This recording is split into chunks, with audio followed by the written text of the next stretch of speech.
और ABN news की खबर पर एक्शन। स्पीकर पंजाब असेंबली सरदार मोहम्मद सब्तैन खान ने असेंबली सेक्रेटेरिएट में तरक्कियों की खबर पर नोटिस ले लिया। असेंबली सेक्रेटेरिएट में मुलाजमीन की खालियां तरक्कियों के बारे में स्पीकर ने सेक्रेटरी असेंबली को रिपोर्ट पेश करने का हुक्म दे दिया। गुज़श्ता रोज एबीएन न्यूज के पंजाब असेंबली में खिलाफ कानून तरक्कियों की खबर नशर की गई थी।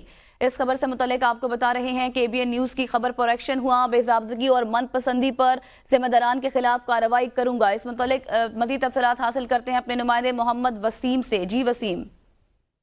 जी बिल्कुल, गुज़श्ता रोज एबीएन पंजाब असेंबली सेक्रेटेरिएट में फिनांस कमेटी के बगैर ही डिप्टी सेक्रेटरी की 2 नई असामियां तख्लीक करने की खबर नशर की थी, जिस पर आज स्पीकर पंजाब असेंबली सरदार मोहम्मद सब्तैन खान ने नोटिस लिया और असेंबली सेक्रेटेरिएट में तकर्रियों की खबर पर तहकीकाती रिपोर्ट पेश करने का हुक्म दिया है। स्पीकर पंजाब असेंबली सब्तैन खान ने अहकाम जारी किए कि असेंबली सेक्रेटेरिएट में मुलाजमीन की हालिया तरक्कियों के बारे में सेक्रेटरी असेंबली को जो है वो रिपोर्ट पेश करें और तरक्कियों में अगर कोई जिक्र और मनपसंदी का अंतर सामने आया तो जिम्मेदारान के खिलाफ कार्रवाई की जाएगी और अगर कोई तरक्की खिलाफ कानून साबित हुई तो तरक्की के ऑर्डर्स भी फौरी तौर पर वापस लिए जाएंगे। गुज़श्ता रोज एबीएन ने 2 नई असामियां तख्लीक करने के हवाले से और तरक्कियों के हवाले से खबर नशर की थी, जिसमें असिस्टेंट कंट्रोलर को ग्रेड 11 से ग्रेड 17 में असिस्टेंट डायरेक्टर स्टेट के ओहदे पर तरक्की देने की खबर नशर की थी, जिस पर तर्जुमान पंजाब असेंबली ने मामले से लाइलमी का इजहार किया गया।